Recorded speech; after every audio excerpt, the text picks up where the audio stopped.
Teman-teman, kembali kita mendengarkan firman Tuhan, khotbah dari Bapak Pendeta Dr. KAM Yusuf Roni yang saat ini mengambil pembacaan dari Yohanes pasal 3 ayat 1 sampai 8. Mari kita dengarkan dan pastikan kita mendapat berkat dari renungan ini. Pagi ini kita akan bersama-sama membaca firman Tuhan yang terambil dari Injil Yohanes pasal 3 ayat 1 sampai ayat 8 saja. Yohanes pasal 3 ayat 1 sampai ayat 8. Kita akan membacanya saling sahut bersahutan. Saya akan awali dengan ayat pertama, lalu jemaat menjawab ayat kedua, dan seterusnya saling ganti bergantian sampai tiba pada ayat ke-8. Adalah seorang Farisi yang bernama Nikodemus, seorang pemimpin agama Yahudi.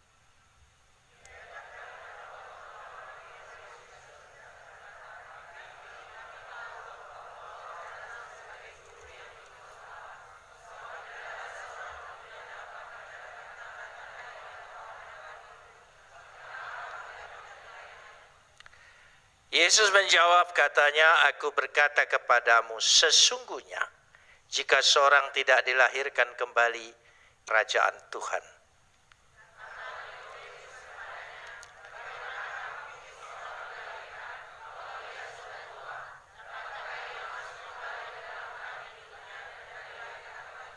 Jawab Yesus, "Aku berkata kepadamu, sesungguhnya jika seorang tidak dilahirkan dari air dan roh, ia tidak dapat masuk ke dalam kerajaan Tuhan."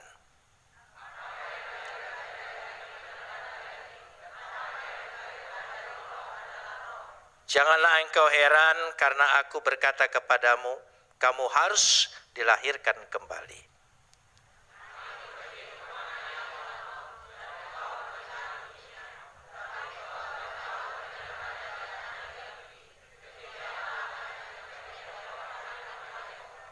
Kapot leha Adonai Elohenu kapot leha. Segala kemuliaan ya Adonai Tuhanku, kemuliaan bagimu. Saudara yang dikasih, saya percaya ketika kita membaca ayat yang saya minta baca ini, saudara pasti berpikir bahwa ini akan berbicara tentang kelahiran baru. Tidak salah. Tapi saya ingin melihat bersama-sama, jangan sampai konsep kelahiran baru itu menurut pikiran kita, menurut pemahaman kita, tapi tidak seperti yang dimaksud oleh Alkitab. Mari kita setidak-tidaknya mau meninggalkan dulu pemahaman kita yang lama, karena manusia itu sangat terikat dengan kebiasaan. Kebiasaan itu merupakan kekuatan. Dan sulit sekali orang merubah kebiasaan. Dan sulit sekali orang mencapai hal-hal yang baru karena terikat dan terbelenggu dengan kebiasaan-kebiasaan. Jadi pemahaman kita yang sudah menjadi kebiasaan kita, maukah kita tanggalkan dulu? Lalu kita belajar kembali apa sebetulnya yang dimaksudkan tentang kelahiran baru. Saudara, kita tahu Nikodemus seorang Farisi, pemimpin agama, pengajar luar biasa, lalu berbicara dengan Yesus. Starap, sama-sama guru, sama-sama pengajar. Pada saat itu menurut pandangan mereka bagi orang Yahudi. Percakapannya sangat menarik sekali. Dikatakan dia bertanya, bagaimana orang bisa masuk kerajaan Tuhan? Bagaimana orang bisa diselamatkan? Bagaimana orang itu sungguh-sungguh bisa dilihat dia adalah calon sorga? Yesus berkata, ya dia harus dilahirkan kembali. Lalu Nikodemus menjawab, mungkinkah orang yang sudah tua masuk ke dalam perut ibunya untuk dilahirkan kembali? Saudara pikir Nikodemus berbicara seperti orang bodoh? Tidak. Dia ingin mengatakan bagaimana orang bisa memulai baru lagi dari kehidupannya, sementara dia sudah tua, dia sudah berumur. Bagaimana? Bukankah sudah tua itu kita sudah punya pola pikir, gaya hidup, gairah, fashion dalam kehidupan kita. Bagaimana orang bisa memulai dari nol? Saya percaya kalau kita mengevaluasi kehidupan kita, banyak hal-hal bodoh kita lakukan. Dan kita kalau mengingatnya malu sendiri terhadap keputusan tindakan diri kita. Dan kalau kita diberi kesempatan mengulang lagi, saya percaya saudara akan mengulang kehidupan yang luar biasa. Tapi bagaimana mungkin? Bagaimana mungkin semua yang sudah terjadi, terjadi. Dan segala sesuatu yang terjadi seringkali membelenggu pikiran kita, membentuk pribadi kita, bahkan membentuk pola pikir kita. Bagaimana kita bisa mengulangi? Dan tidak bisa, tidak seorang pun bisa merubah ini. Tapi Yesus berkata, dia bisa. Bagaimana dikatakan di situ? Jawab Yesus, sesungguhnya jika seorang tidak dilahirkan dari, ayat yang kelima apa? Tolong sekali lagi ya. Jawab Yesus, aku berkata kepadamu sesungguhnya jika seorang tidak dilahirkan roh. Tolong diingat di otak. Simpan betul. Saya ingin berbicara itu. Kita jangan lewat. Apa yang dimaksudkan dari air dan roh? Ya, dia tidak dapat masuk kerajaan Tuhan. Sebab Yesus berkata, yang dilahirkan dari daging adalah daging. Yang dilahirkan dari roh adalah roh. Dia berbicara tentang pekerjaan roh. Dia berbicara tentang hidup di dalam roh. Dia berbicara tentang bagaimana supaya kita memiliki roh. Saudara, roh itu adalah roh Tuhan. Roh Kudus. Amin. Tapi kadang-kadang Yesus bicara ada roh Kristus. Ayo, ada dua roh yang masuk ke dalam diri kita. Jangan salah. Roh Tuhan, roh Tuhan. Roh Kudus, roh Kristus, Spirit Kristus. Spirit Kristus, karakter Kristus, kehidupan Kristus, keberadaan Kristus. Itu yang harus kita miliki. Saudara, jangan-jangan kita ini, kita pikir cukup sudah jadi Kristen, bertobat, tapi kita tidak memiliki Spirit Kristus itu. Kita teriak-teriak minta Roh Kudus menguasai kita, sementara Spirit kehidupanmu bertentangan dengan Spirit Kristus. Coba sadari, saat ini kesempatan bagi kita ya, untuk memiliki pemahaman yang jelas. Dikatakan di situ ayat yang ke-7 ya. Janganlah engkau heran karena aku berkata kepadamu, tolong sambung. Harus. Saudara mengerti harus dilahirkan kembali. Genetenai anoten. Genetenai. Kata dilahirkan itu genetenai. Genetenai. Gennya. Genetikanya. Genetikanya harus berubah. Harus yang baru. Bagaimana merubah genetika yang baru ini? Ya, harus memiliki genetika yang baru. Apa genetika yang baru? Itulah Roh Kristus. Spirit Kristus, karakter Kristus, keberadaan Kristus, kehidupan Kristus. Itu harus jadi teladan, role model kita. Kalau saudara tidak memiliki karakter Kristus, jangan harap saudara berkata lahir baru. Itu rekaanmu sendiri. Itu penting. Tapi tidak usah takut. Ini perjuangan. Ini perjuangan kita. Kenapa demikian? Saya ingin mengajak saudara, karena ini saya percaya, dan saudara juga mempercayai kita hidup di akhir zaman. Jangan bermain-main dengan akhir zaman. Ya, tapi kita punya kesempatan pagi ini. Saudara perhatikan, kalau saudara nanti bandingkan dari ayat 6, 7, dan 8 nanti kita lihat dulu. Saudara coba kita baca Matius 3 ayat yang ke-11. Matius 3 ayat yang ke-11. Coba kita lihat di sini. Matius 3 ayat 11. Kita ingin perhatian terus. Aku membaptis kamu dengan air sebagai tanda pertobatan. Saudara sudah terima baptisan? Saudara sudah bertobat? Sebagai tanda pertobatan. Tanda lahiriah.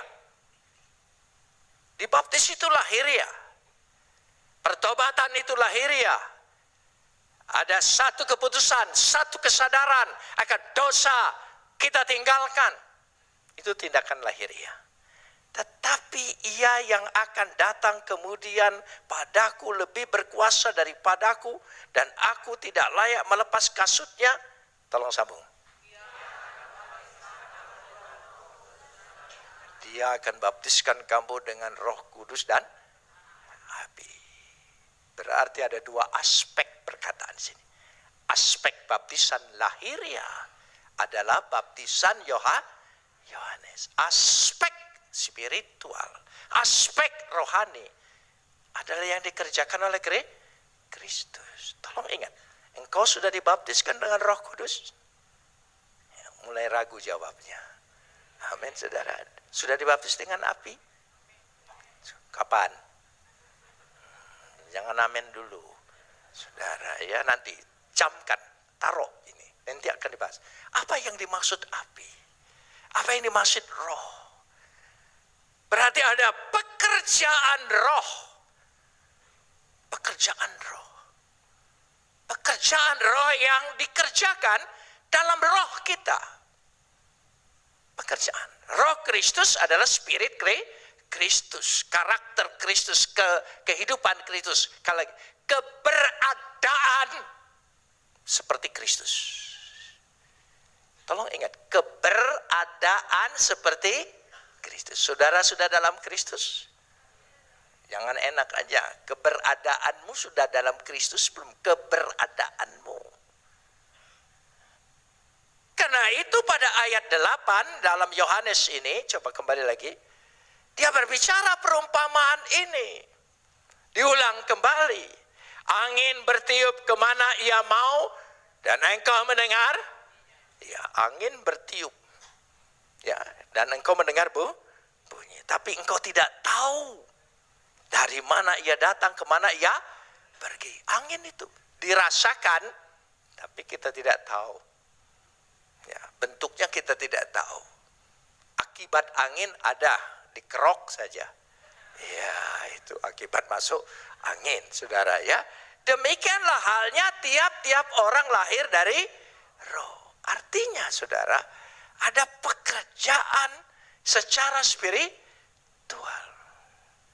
Secara lahiriah, saya percaya saudara sudah merasa lahir baru, sudah bertobat, ya, sudah dibaptis. Ya. Lalu sekarang saudara, apakah pekerjaan roh ini?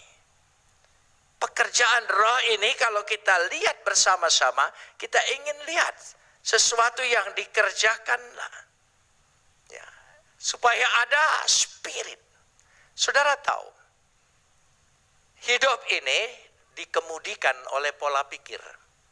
Satu, pola pikir. Pola pikir melahirkan gaya hidup. Gaya hidup melahirkan gairah.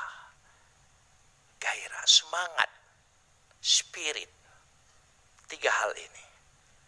Pola pikir itu bukan cara berpikir, pola pikir. Saya bicara pola pikir, mindset. Pola pikir. Itu menjadi kemudi. Ya. Jangan sampai secara lahiriah kita merasa sudah lahir baru. Ya. Tapi pola pikirnya masih pola pikir yang lama. saudara belum mendapat jamahan pekerjaan Roh Kudus. Karena Roh Kudus akan merubah. Sebelum kita lahir baru nih, saya ingin tanya saudara, berapa lama kita mengendalikan tubuh kita ini, cara pikir kita ini, gaya hidup kita ini, semangat kita hidup ini oleh diri kita sendiri? Sudah sangat lama kan? Baru kita lahir baru. Saudara, ini roh yang masuk. Saya ingin tanya, ada pertentangan enggak? Ada pertarungan tidak? Ada perjuangan, ada proses. Jadi lahir baru dengan pekerjaan Roh Kudus merupakan proses seumur hidup. Dia harus mengusir yang lama dan masuk yang baru. Wah, perlu perjuangan. Kita harus akui, tidak sekedar lahir baru, simsalabim, selesai.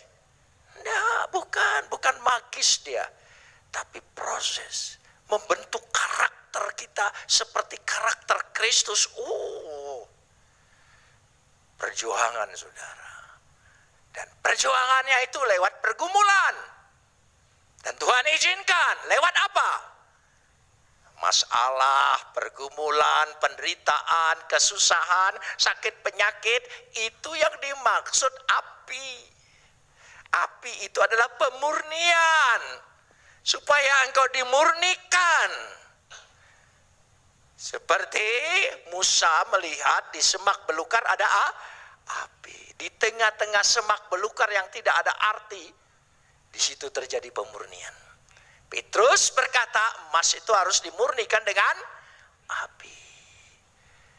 Jadi kalau Tuhan izinkan engkau mengalami semua proses pergumulan, kesusahan, penderitaan, kesulitan, sakit penyakit, itu sedang dalam proses. Dalam proses. Bukan Tuhan tidak tolong. Tapi manusia itu tidak akan bisa dibentuk karakternya karena kelimpahan berkat. Biasanya malahan tambah lupa Tuhan. Tapi begitu dibenturkan dengan kenyataan hidup, baru membentuk pribadimu. Datang kepada Tuhan, merendahkan diri, berdoa, berserah kepadanya. Amin. Ya, di situ letaknya. Jadi ini yang dimaksud lahir baru. Lahir baru merubah karakter kita. Jangan sampai kita pikir, saudara, ini penting. Ya, coba kita lihat dulu. Saya ingin mengajak kita membaca dulu beberapa ayat supaya kita bisa melihatnya. 1 Yohanes pasal 2 ayat 6. 1 Yohanes pasal 2 ayat 6. Ini lebih keras, lebih tegas sekali. Ya, 1 Yohanes. Barang siapa mengatakan bahwa ia ada di dalam dia. Tolong sambung. Ya wajib hidup sama seperti ayo. Rendah hatinya, mengasihinya, rela menderitanya. Ayo. Mengutamakan orang lain lebih dulu. Pernah kita gitu? Ayo jujur. Enggak. Saya tahu. Ya. Kalau saya katakan, saya tahu orang Palembang. Ya, karena diri saya sendiri orang kalau soal ngejek nguyok wong lain, paling pinter. Tapi mengkoreksi diri sendiri, keras hati, keras kepala. Itu kenyataannya. Coba ayat ini, coba tayangkan terus, dan saya minta ini menjadi ayat emas di rumahmu. Ya, siapa yang mengatakan ada dalam, saudara ada dalam Kristus? Nanti dulu. Ya, ia wajib hidup sama seperti. Berat kan? Berat kan? Ngaku aja, jangan sok rohani. Berat. Hidup seperti Kristus itu berat. pikul salib, pergumulan, berat. Jangan merasa, oh enggak bisa. Oh, itu saudara tidak akan dibentuk. Berat sekali. Berarti memerlukan apa? Proses. Coba katakan. Prosesnya lewat apa? Pemurnian. Api yang menyakitkan tapi memurnikan kita. Lewat pergumulanmu, masalahmu, kesulitanmu, bahkan sakit penyakitmu. Tuhan sedang memurnikan engkau menjadi orang pendoa.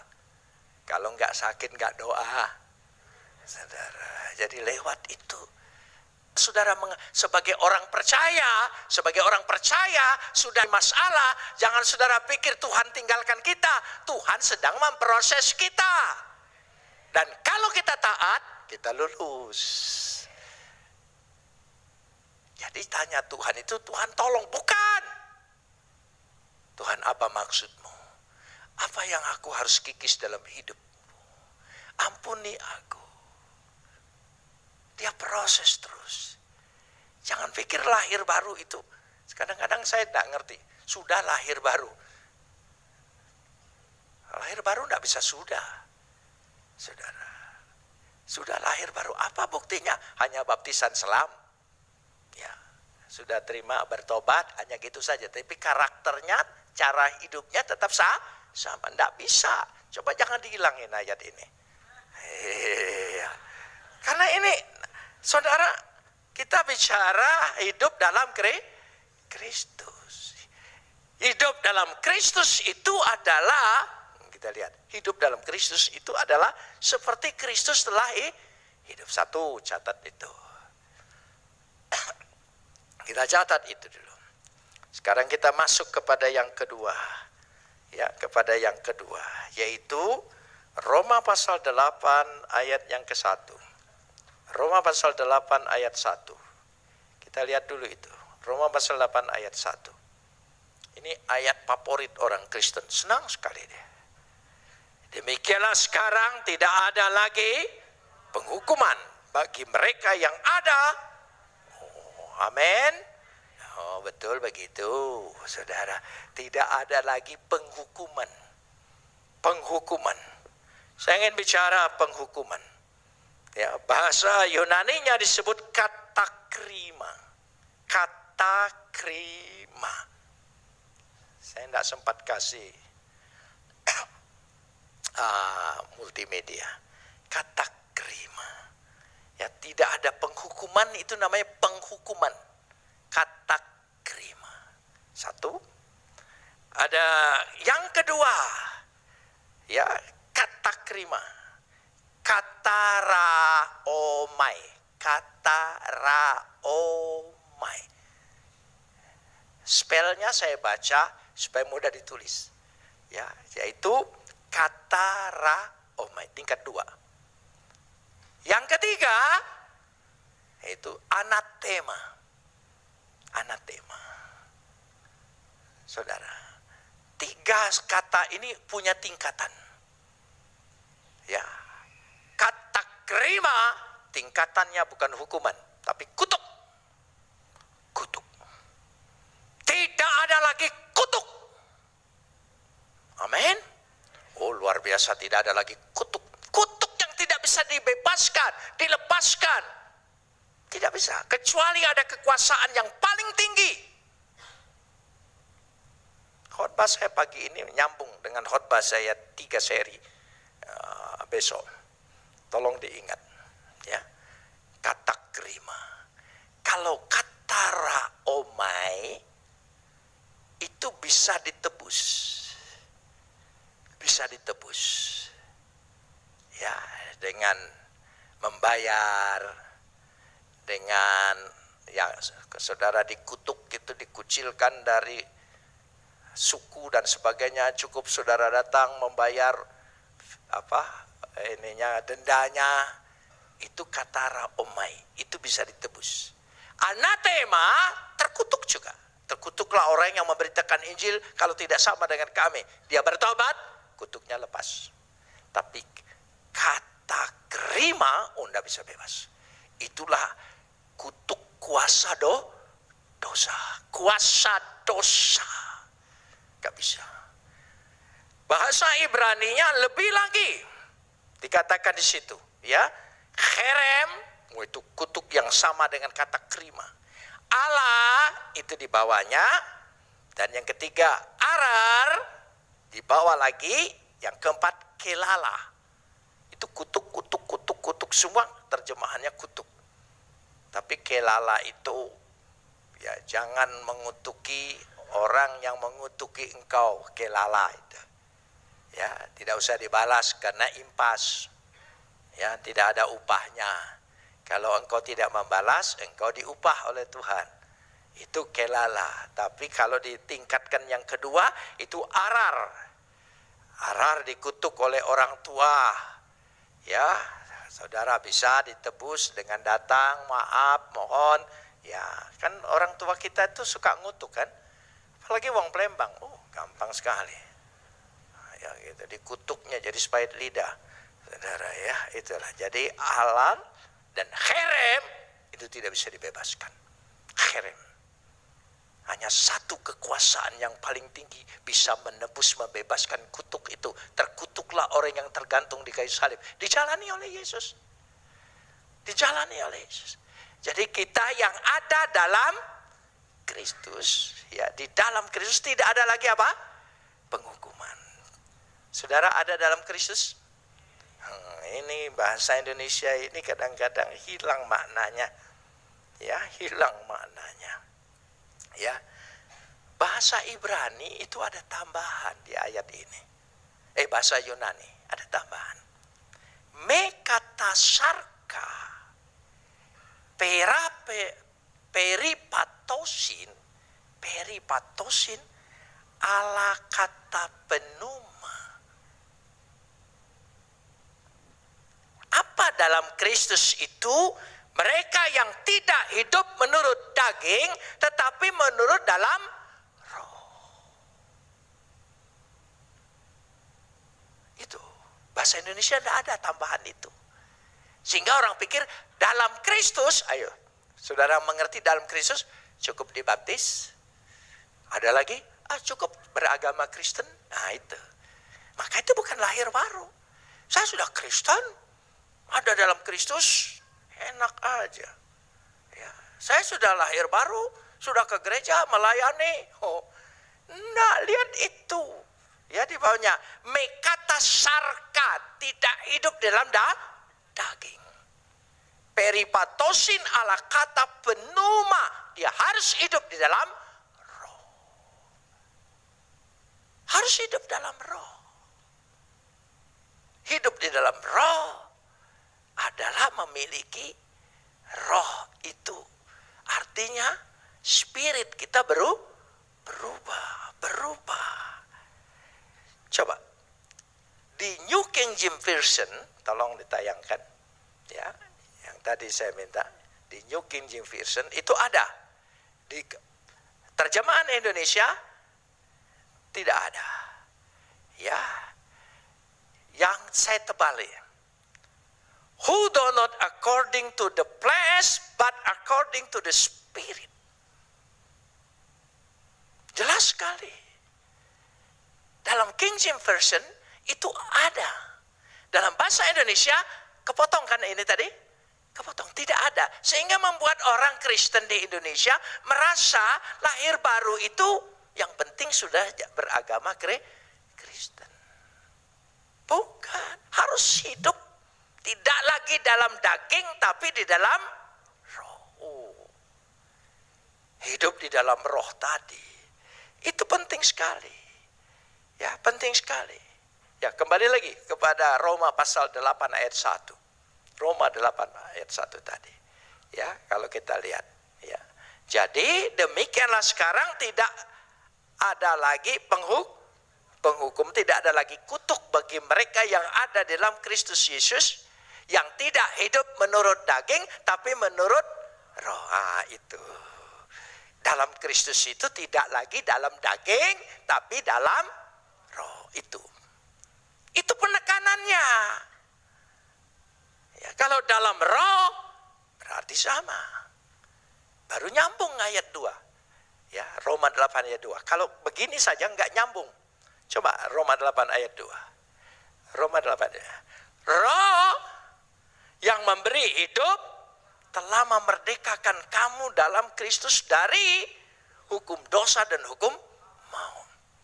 Karena roh di situ huruf besar, orang pikir Roh Kudus. Tapi maksudnya roh yang di sini roh yang hidup. Ya, yang hidup. Saya ingin kasih contoh. Jadi yang dimaksudkan di sini adalah bagaimana kita supaya memiliki roh kehidupan. Sekali lagi, roh kehidupan di dalam Kristus. Roh kehidupan di dalam Kristus. Coba ucapkan. Ya. Roh kehidupan dalam Kristus adalah memiliki roh Kristus, cara hidup seperti Yesus, karakter Yesus. Itu perjuangan kita terus menerus sampai kita ke liang kubur. Baru itu perjuangan kita berakhir. Amin. Saudara mengerti mengapa jadi Kristen, sudah terima Roh Kudus, sudah terima urapan. Kenapa sifatku gak berubah-berubah? Saudara kadang-kadang patah hati. Jangan-jangan aku memang sudah gak bisa lagi. Bukan. Sabar, perlu perjuangan. Sedang diproses. Amin saudara. Sedang diproses. Tidak akan membuat engkau kecewa. Kalau engkau belum sempurna. Tapi percayalah Tuhan giring engkau pasti pasti sempurna. Dia yang akan menggenapi kesempurnaan itu. Karena dia Tuhan. Ya, amin. Loh, manusia, ya yang penting dia menuju proses kesempurnaan. Nah, saya ingin kasih statistik sedikit. Ya, neraca. Ya, ini 0, 0, 1, 2, 3, 4, 5, 6, 7, 8, 9, 10. Terus di sini 0, 1, 2, 3, 4 sampai 10. Nah, saudara berangkat dari 0. Naik 5. Turun lagi 3. Kan begitu kan proses hidup kita, proses kekristenan kita, jangan sorohani kan? Seperti itu. Waktu pertama, luar biasa. Kayaknya semua ditinggalkan. Jangankan nonton, jangan sekali, kayaknya ditinggalkan. Tapi kepikat lagi, turun lagi. Ditegur lagi, naik lagi 7. Turun lagi 5. Itu perjuangan hidup, proses. Naik lagi 8. Turun lagi 4, drop. Ya itu kan. Ya, karena ada masalah, ada apa, terpaksa keluar dari mulutnya. Kata-kata yang tidak layak, tidak pernah dikeluarkan oleh Kristus, dia keluarkan. Saudara pikir gak jadi-jadi. Nyalain orang lain, setan tuh menggoda saya. Setan bilang, lu agen gua, kenapa bilang saya yang menggoda? Kamu kan yang minta saya. Saudara, tidak mungkin ada 2 tuan dalam diri kita. Harus ada 1 Tuhan. Tapi proses itu, perjuangan mengusir ini. Naik lagi 8, ya 9 gitu ya. Turun lagi 8, mati. Ya, enggak apa-apa. Yang 2-nya disempurnakan oleh siapa? Yesus. Yang penting engkau berjalan menuju ke proses ke depan. Itu ada jalan, bergerak. Jangan 0, 1, 2, 3, 4, 10. Hebat sekali rohaninya. Tapi giliran dihitung di sini 0. Gak ada kemajuan. Apa tidak ada kemajuan? Sabtu lalu saudara terima perjamuan kudus? Sabtu ini saudara terima lagi perjamuan kudus? Karakternya tetap sama? Sifatnya tetap sama? Hidupnya tetap sama? Harus ada kemajuan, proses. Pelayanan juga maju, di gereja juga maju, semuanya berproses terus, tidak apa-apa. Sekali bulan penuh bayar per puluhan bulan ke depan, turun lagi ke bawah. Karena ada kebutuhan, saudara pikir saudara ya. Loh, ya enggak apa-apa, itu proses. Ya, bukan saya membenarkan orang berdosa, tapi itu proses itu. Yang penting saudara bergeraknya apa?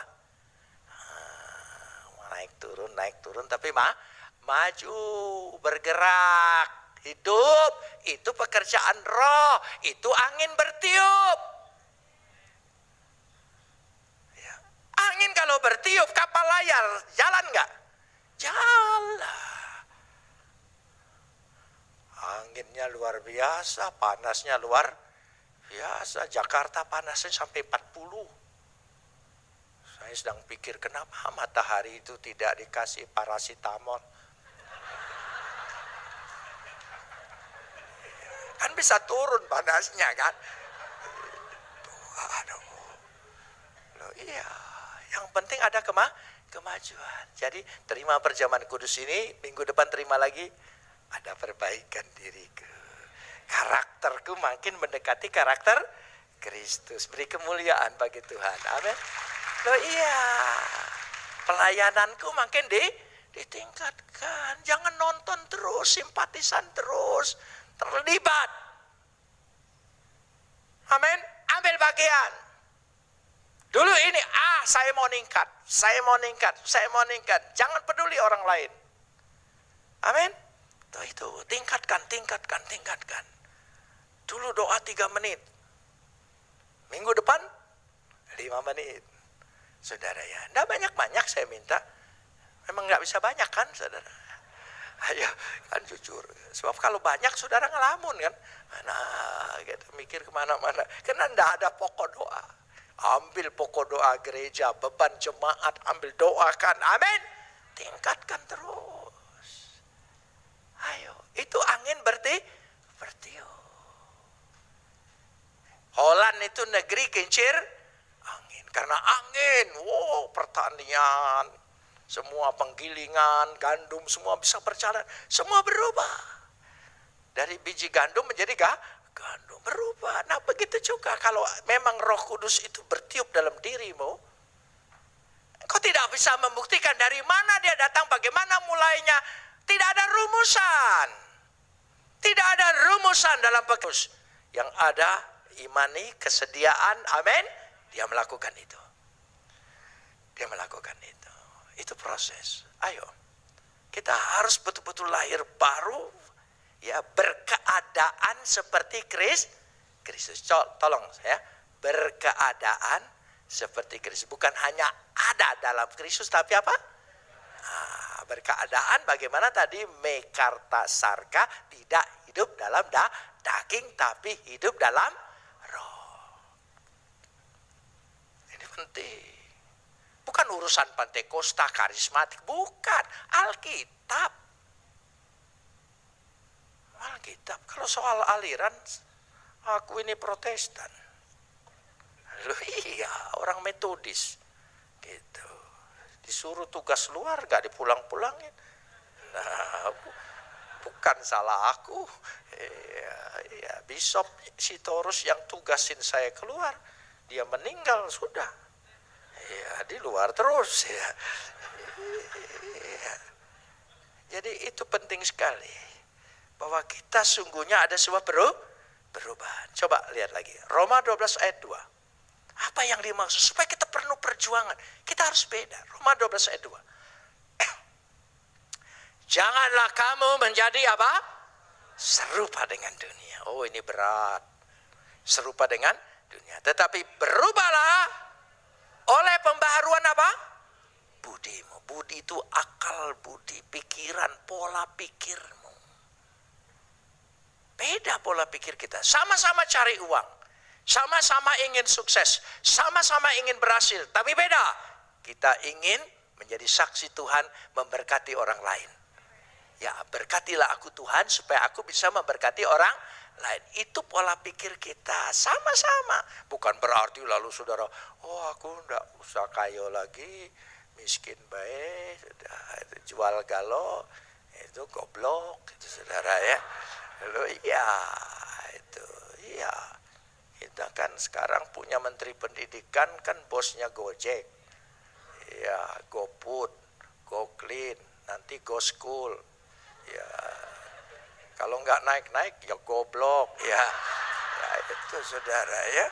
Go semua, go ya, go gitu ya. Sudah dari situ. Harus ada pembaharuan budimu. Sehingga kamu dapat membedakan mana kehendak Tuhan, apa yang baik dan yang berkenan. Apa yang baik dan berkenan. Coba. Kepada siapa? Kepada Tuhan. Bukan menurutmu. Tuhan. Dan yang sempurna. Itu jadi target goal kita. Jangan begini, aku kan manusia, aku kan tidak sempurna. Itu namanya sudah mematahkan hati sebelum sampai pada target goalnya. Pokoknya aku ingin sempurna. Coba beda hidupnya. Coba, aku ingin sempurna, aku ingin sempurna. Ayo, saudara beda, pasti ada perubahan. Tapi kalau sudah, kita kan masih daging. Ya kita memang bukan hantu. Ya masih daging. Makanya saya itu tidak percaya hantu buka pintu. Hantu bisa mainin hordeng. Saya tidak percaya. Orang hantu itu roh, nggak bisa megang apa-apa. Kalau tidak percaya nanti saudara jadi roh, kasih kesaksian dengan saya. Roh itu kan tidak bisa apa-apa. Jadi kalau ada yang bergerak, itu bukan hantu, itu roh jahat, itu setan ya.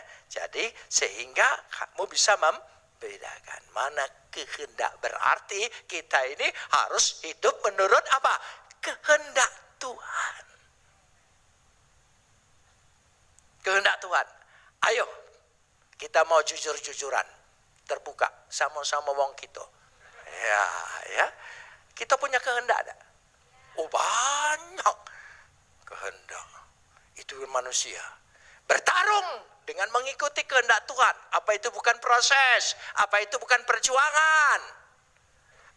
Nah, kita perlu Roh Kudus di situ. Dia menuntun kita, membimbing kita, menolong kita melewati proses itu supaya kita menjadi sempurna.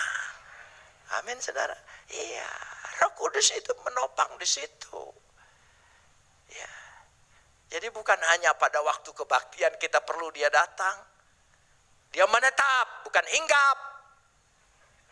Kalau dia hinggap, mencelok, sebentar lagi terbang gitu saudara. Ya Roh Kudus sekarang memenuhi kami. Keluar dari sini, terbanglah lagi dia.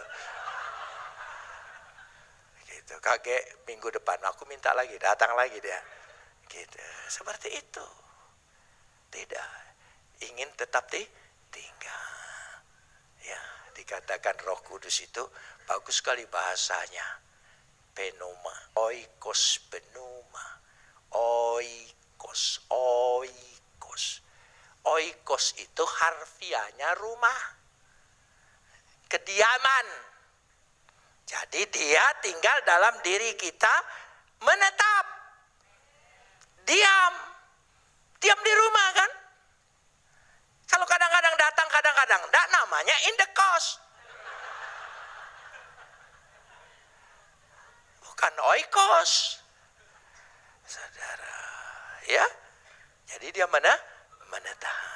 Kalau menetap berarti membentuk pribadi kita, karakter kita, pembaharuan akal budi kita. Tidak apa-apa. Saudara minta Tuhan beri aku sabar. Ya, punya pasangan bikin gak sabar. Ya. Saudara katakan ini dia sedang membaharui budi saya. Gitu. Tidak apa-apalah dia yang dipakai. Ya, saya yang hasilnya. Loh ya saudara. Loh ya. Saudara tahu mebel-mebel Palembang dulu tuh mebel galau. Ya. Kayu paling banyak saudara ya. Oh luar biasa. Gereja aja dulu bangkunya itu dari kayu jati. Ya Metodis itu saya lihat tuh. Udah tahu sekarang udah berubah. Saudara panjang-panjang berat-berat semua saudara. Nah, saudara mebel itu dihaluskan dengan amplas kasar. Amplas kasar membuat kayu jadi halus. Jadi kalau ketemu teman, ketemu bos, ketemu orang kantor, ketemu tetangga yang kasar-kasar, kita harus bilang, engkau tuh amplas. Gak usah dilawan. Dia sedang membentuk pembaharuan budi kita supaya menjadi halus. Amin. Punya suami kasar, kau ini amplas. Gitu. Lo harus bisa. Nanti khotbah ketiga saya akan berbicara bagaimana buktinya orang punya karakter Kristus itu dalam rumah tangga. Itu duluan, sebelum di luar, di rumah dulu. Saudara ya, benar dulu di rumah, baru di luar gitu. Kalau benar di luar semua bisa sandiwara. Ya, sandiwara zaman dulu aku masih ingat Abdul Muluk namanya, saudara. Sandiwara. Kita lanjutkan sekarang ini. Roma 8 ayat 28 dan 29. Ya, ayat 28 dan 29. Ya. Kita tahu sekarang bahwa Tuhan turut bekerja dalam segala sesuatu untuk mendatangkan kebaikan bagi mereka yang mengasihi Dia, yaitu bagi mereka yang terpanggil sesuai dengan rencana Tuhan. Saudara tahu maksudnya Tuhan turut bekerja dalam segala sesuatu? Saudara pikir, oh ada masalah Tuhan turut bekerja. Itu betul. Tetapi maksudnya dalam pergumulanmu, dalam kesusahanmu, dalam penderitaanmu, itu Tuhan sedang bekerja.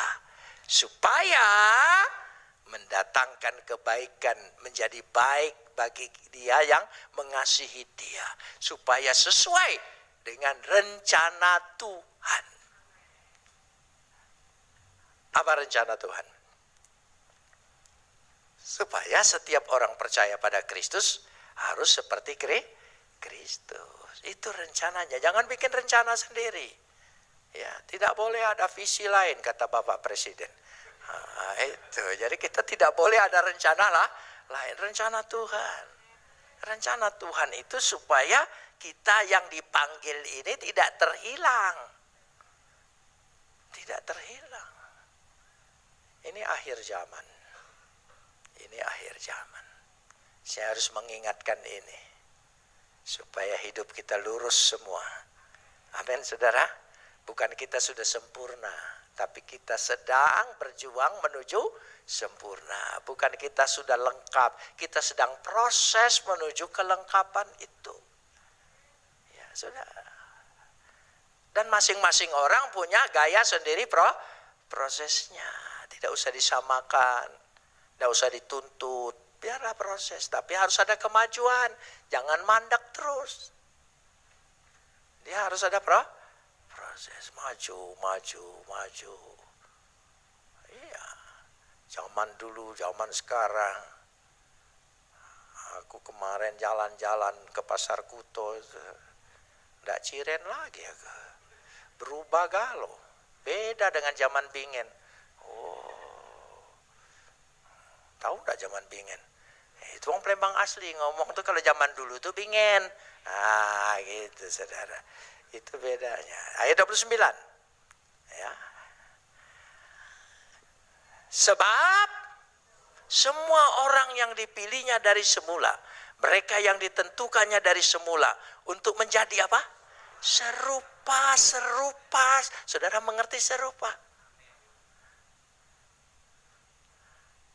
Bukan KW, serupa, ya, dengan gambaran anaknya. Sekarang ngaca kita ini serupa dengan dia.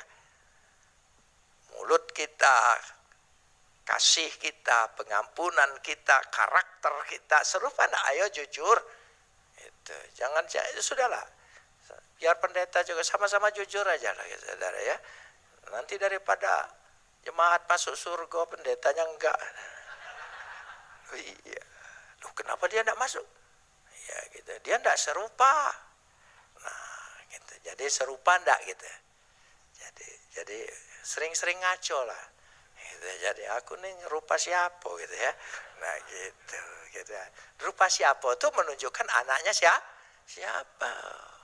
Anak itu selalu mirip bapaknya. Tadi ketemu anak Pak Ali, mirip. Gitu, wah, persisnya gitu. Memang anaknya dia. Iya, gitu ya. Supaya ia, coba apa? Anaknya itu menjadi sulung. Sulung itu jadi contoh. Role model, teladan. Jadi kita ini harus meneladanin siapa? Yesus. Berat jadi Kristen, berat. Jangan bilang ringan asal percaya, enak aja lu. Iya, wah, berat, harus contoh gitu. Tapi percayalah, tidak usah takut, biar berat, ada penyempurna. Yesus namanya. Yang penting kita punya kemauan dan kehendak. Kita punya kemauan dan kehendak. Ingin menuju sempurna. Tolong tanggalkan alasan kita selalu bicara, aku kan manusia. Aku kan masih hidup dalam daging. Aku kan bukan malaikat. Siapa yang bilang kau malaikat, saudara? Gitu. Tapi kita harus punya kemauan. Jangan menyerah sebelum apa-apa, ponis dirimu. Jangan. Rohanimu jangan kau ponis. Saudara ya, saya sedang menuju apa? Kesempurnaan. Memang sekarang belum. Tapi aku masih panjang. Ya, belum sampai ke puncak Sekuning, belum gitu saudara ya. Ya, dulu kuburan di sana masih ada kuburan. Nah, ya sudahlah gitu ya. Itu ya, belum sampai ke puncak Sekuning, masih di bawah. Jadi masih ada kesempatan mengejar ketertinggalan kita supaya lahir baru kita lengkap lahiriah. Bisa dilihat aspek Yohanes Pembaptis, ya batinia spiritual, aspek Yesus Kristus. Sehingga kita boleh sempurna jadinya. Sehingga dengan jalan demikian, ya kita bisa melihat. Kita bisa melihat bersama-sama apa yang dimaksudkan di sini dengan jelas. Ya, coba kita ingin lihat dulu. Ya, Kisah Rasul 11 ayat 26. Ini yang terakhir. Ya. Jadi Kisah Rasul 11 ayat 26. Mereka tinggal bersama-sama dengan jemaat itu 1 tahun lamanya sambil mengajar banyak orang di Antioquia. Tolong sambung. Murid-murid itu pertama disebut. Itu agama. Disebut Kristen pertama itu disebut agama. Bukan. Karena melihat kehidupan murid-murid sama seperti Kristus, maka dia disebut Kristen. Jadi kalau Kristen tidak seperti Kristus, ya itu bukan Kristen. Itu Nasrani itu. Iyalah omongan orang tadi ya. Jadi dia harus hidup seperti Kristus. Jadi Roh Kudus memimpin hidup orang percaya untuk memiliki roh, hasrat, pola pikir seperti yang ada dalam Yesus. Amin. Ya, lemes semua kayaknya. Ya, karena ini mengkoreksi kita. Jangan kita pikir kita sudah lahir baru. Aku masih menjalani proses kelahiran baru. Aku bertobat, starting point. Sekarang proses itu aku jalani. Supaya aku punya hasrat dan hidup seperti Yesus. Sekali lagi, ada dalam Kristus artinya berkeadaan seperti Kristus. Coba camkan kata-kata ini. Berkeadaan seperti Kristus. Nah, sekarang kita lihat, aku ini sudah berkeadaan tidak seperti Kristus. Jadi itu penting sekali. Ada secara lahiriah, ada secara spiritual. Mari kita berdoa.